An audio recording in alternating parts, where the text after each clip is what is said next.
How's it going, guys? Skoks, Chicago Blackhawks Central here, going to wrap up the Hawks matchups against the Flames and Preds.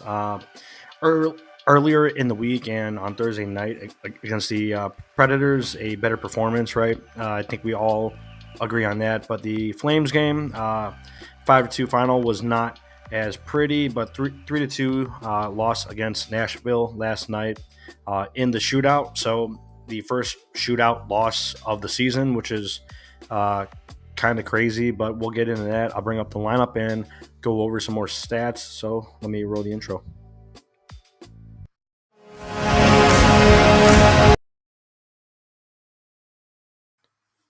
Yeah, so just taking a look at the Flames game, a bit of a different lineup compared to the Predators game last night on Thursday night. Um, much better, but definitely love seeing Bedard, Nazar, and Tyler Bertuzzi. Been playing very well recently. Last month and a half now, he's really turned up his game, and we definitely needed that. Similar to Tavo, just being streaky throughout the season, but Bertuzzi has been very consistent. So love to see that from our free agent in his first season here, right? But just taking a look at the Flames game, let me pull up the stats from, I believe this was Monday or Tuesday. I believe it was Monday night. So let's take a look at the stats. 3 stars of the game, all Flames. A bit of a sluggish game. Lots of mistakes. Seth Jones had probably one of his worst games as a Blackhawk. He was very rough. Lots of turnovers on that 2-on-1 goal, on the shorthanded goal. Just a terrible turnover. It looks like his brain shut off for a second and just lost a puck, and the Flames go the other way for a shorthanded goal. Can't have those mistakes, and we've been seeing a lot of them, but he did play much better against the Predators. The whole team just turned it up really for the dad's trip, it seems like, on Thursday night, but a much better performance. Look at 3 stars from the Flames game. Pelletier is the first star of the game with 2 goals, 1 assist. Believe his first 2 goals in the NHL. So um, don't love to see that, right? To give up a multi-goal game for someone like that, but he capitalized on our mistakes. Just a good game from him. Sharon Govich, 1 goal, one assist from him, former Devil, right? And Rory Currens, 2 assists for the Flames. So a few no-name players are lighting us up as of late, which you don't want to see at all. But the effort was just not there. Only 2 goals on the night. We did get a Crevier goal and a Bedard goal, so love to see that, but not a complete game at all. Shots were 36-25 for the Flames. Hits 29-22 for the Hawks, and penalty minutes 15-6. A bit of wackiness going on, but definitely not on our side. The face-off dot was surprising, 55.2% for the Hawks, 44.8% for the Flames.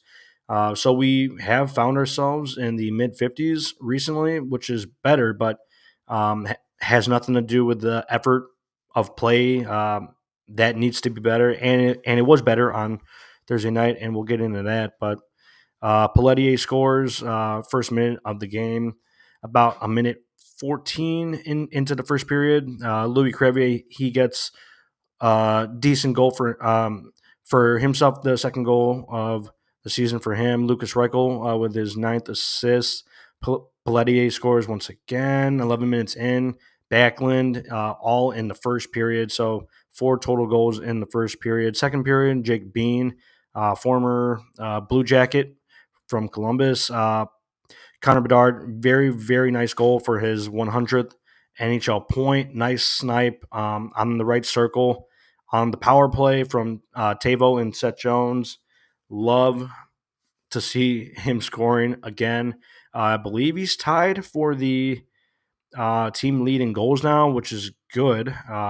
Or he might just be one goal behind, I believe, Bertuzzi. But Sharon Govich, he gets the final goal of the game, which is only 13 minutes into that second period. So the rest of the game was scoreless. We were shut down, trapped in our zone. Not good at all. At the UC, 15,966 fans in attendance, which is definitely low. So the attendance has been up and down, and obviously has a lot to do with the broadcast and the availability of that. With the broadcast situation, it's not great, and the team's performance is not helping at all. But all part of the plan. But the broadcast is definitely not helping out the attendance and uh, business for the Hawks. Right, they are probably losing money on the whole deal. Yeah, it just has not been a great season all around. But looking at the stats for the Predators game, let me pull up the lineup. I do have the new lines, right? Not a big change, but I think a change that we all like to see. Bertuzzi, Bedard, Nazar on that first line. Probably Nazar's best game of his career so far, since he's been called up. Just an electric game, what you want to see, and what we've seen from him in college, right at Michigan. Really love to see him flying out there, back checking, forechecking, everything. He had the motor last night, and that's what you saw a lot on his film pre-draft and at college. He is a dog of a skater, gets to the net, good shot, and he just hounds the puck. And I think that's what we all know him for. So starting out after getting called up from the Ice Hogs, seemed like he was playing a bit of a different game, right? Maybe a little slower game, but this is the Frank Nazar that we've seen, and um, we need to see consistently, right? Because that's what we've uh, watched over the last few years now. He is a dog of a player. Awesome game for him. Almost scored like one or two goals. Has not been lucky at all. Trying to bury the puck. Just unfortunate, but he is getting lots of chances. Only one goal so far, right? But definitely hoping he buries some more c- coming up here this week. Playing some tough teams, but would love to see him get on the board here. Also, game on Saturday night against the Vegas Golden Knights. So, love seeing him playing that way because we need him to play that way. Teravainen, Dickinson, Mikheyev did not notice a whole ton from them last night. Unless the line did rotate a little, it might have. If everyone or if anyone else has the uh, line switch on that, if they switched it, Doc, Reichel, and Foligno. Doc and Reichel thought they looked fine. Uh, Good game once again. Saw the flashes that you need to see from Colton Dock. Like him playing big, good skater, and I just like his hustle really. And I think his size definitely helps out the lineup. There's just a lot of smaller guys. Um, Other than Maroon, I mean, Foligno is only like 6'1" ish. Mikheyev's also like 6', 6'1". Not big guys. Bertuzzi's really not that big either. But Colton Dock being 6'3", 6'4", love to see him using the size. Good skater as well. So liked what I saw from Doc and Reichel last night. Hall, Donato, Maroon. Maroon, a few nifty plays from him. A decent fight. I forgot who he fought. Someone McCarran, right? I forgot his first name, but um, yeah, not a whole ton from Maroon. Hall, a few plays from him that you like to see getting to the net, behind the net, cycling, but then he sometimes just gets trapped skating the puck, trying to cycle the puck. Does not help out a whole ton, but um, yeah, Ta- Taylor Hall, the recent updates from trade talk and trade deadline talk. Seems like he will probably get moved at the deadline. Don't know where, but it seems like it's leaning more that way. So uh, I think it's all right, even looking at low return for him. I think um, he's earned a shot at being on a contender this season. Just to help out. I think that's like the least that we could do for him. Has not went well since we traded for him last year, right? So would like to see Taylor Hall get a shot somewhere and try to win one with a contender. Yeah, so let's take a look at the deep pairings last night. Martinez, Jones, Vlasic, Crevier, Allen, Brody. Don't love seeing Brody being in the lineup again, just like a game out, right?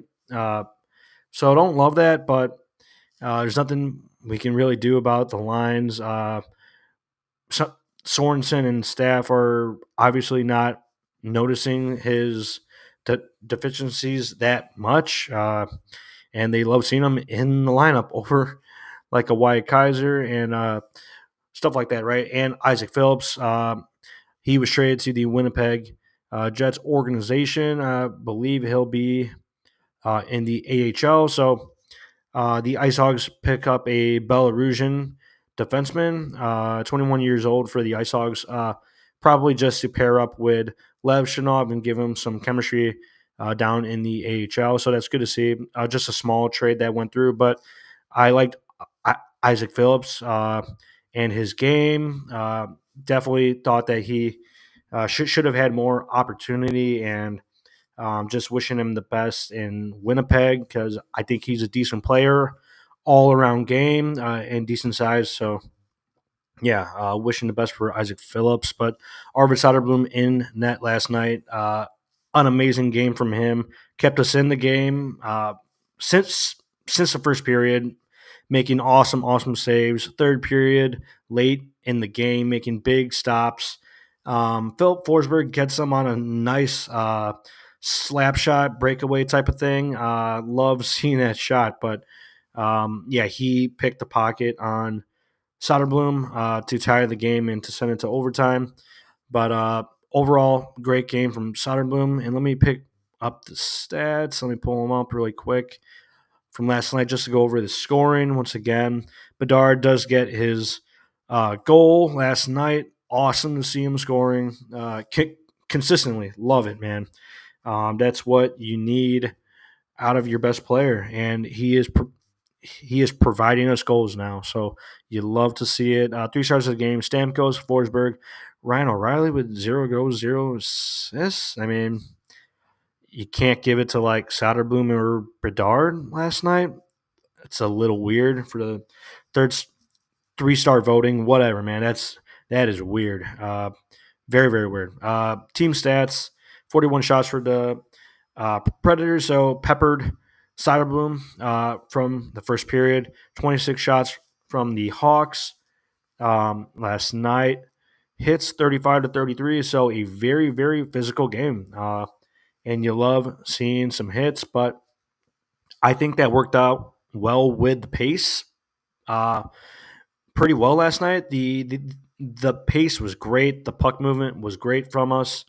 Probably one of our cleanest games. A few passes here and there from Seth Jones and Martinez. His passing has not been great at all, in my opinion. Missed a few guys on some breaks trying to get into the ozone, but way off the mark. I'm talking like 5 to 7 feet off of I think it was like Frank Nazar. It was a right-handed player, but completely missed that pass. That was ugly. I mean, it might have been in overtime actually. Just rough, man. But Martinez hasn't played a ton this year, so but you expect good passing from a veteran defenseman. So yeah, did not like that one.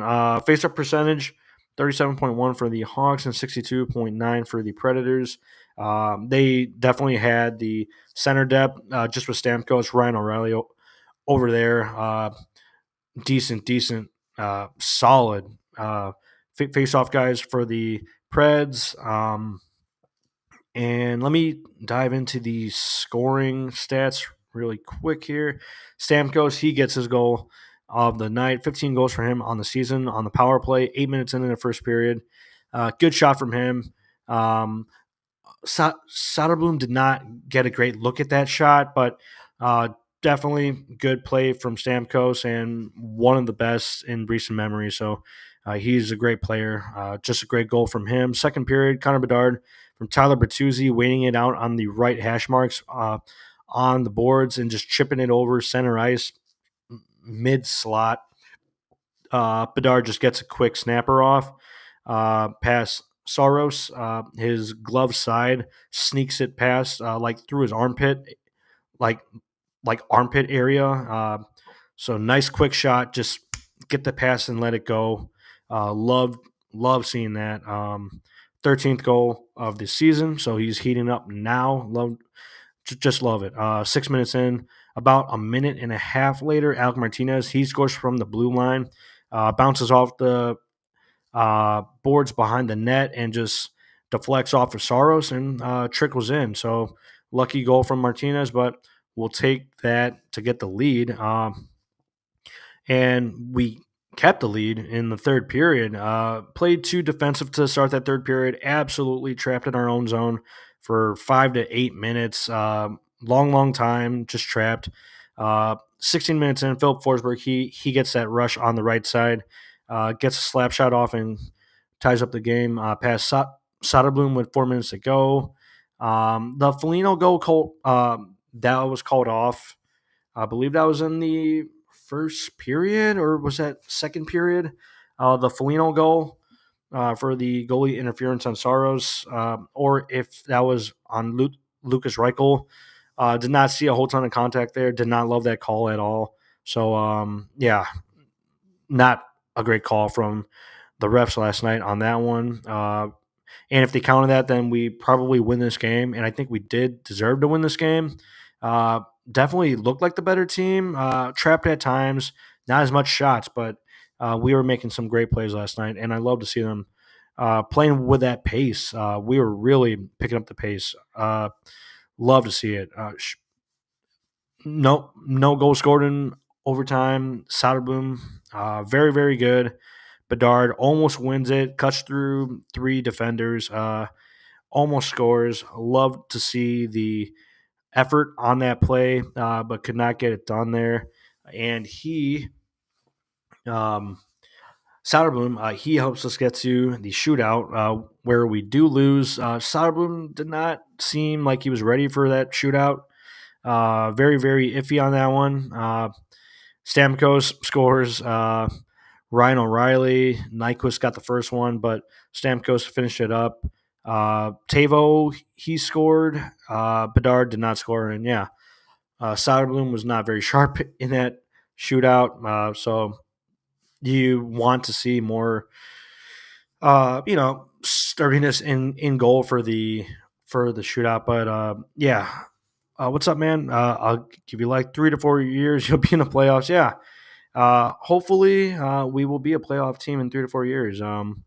We definitely have some nice foundational players, and the goal is to build around those guys and build off for these next few years here and get competitive. Got to start competing. Don't love those blowout games, but a shootout loss is okay for now, right? Just looking at the draft picks and the draft lottery for this year, but definitely looking to be more competitive. Yeah. We had a decade of darkness in Edmonton. We know how you feel. Yeah. And really a majority of the league and pretty much every team has to go through a rough patch of hockey, right? pretty much every single team has their dark days in a rebuild, and right now are definitely pretty rough. But we have some awesome players to really help out and make it a little less painful for this rebuild era. So, yeah, that pretty much wraps up Preds and Hawks last night on Thursday. Let me see if there's any more news just to check on before I let you go. Hawks and Golden Knights tomorrow on Saturday. I believe that's a 7 p.m. start time. Let's see here. Any more news? I believe Cole Gutman is filling in for Frank Nazar at the AHL All Star Weekend and All Star Game. Let's see here. What is this? David Pagnota. Yeah, from the AHL. Cole Gutman. So he replaces Frank Nazar for the AHL All Star roster because definitely it seems like Frank Nazar will be remaining on the Hawks squad to finish up the season, and I think he uh, has earned that spot in the lineup. So yeah, that wraps up Flames and Hawks, Hawks and Preds, and Hawks versus the Golden Knights tomorrow night. Should be a rough one. Golden Knights are definitely a much better team, but hopefully looking to get a win here soon because we are now on a 4-game losing streak, and the interviews and just the quotes coming out of the locker room have not been awesome to hear from some of our players, Bedard and company, right? Just some sad quotes. So we'd love to see it get a would love to see a win here very soon and get on the board. Yeah, so we'll be back tomorrow, and let's go Hawks.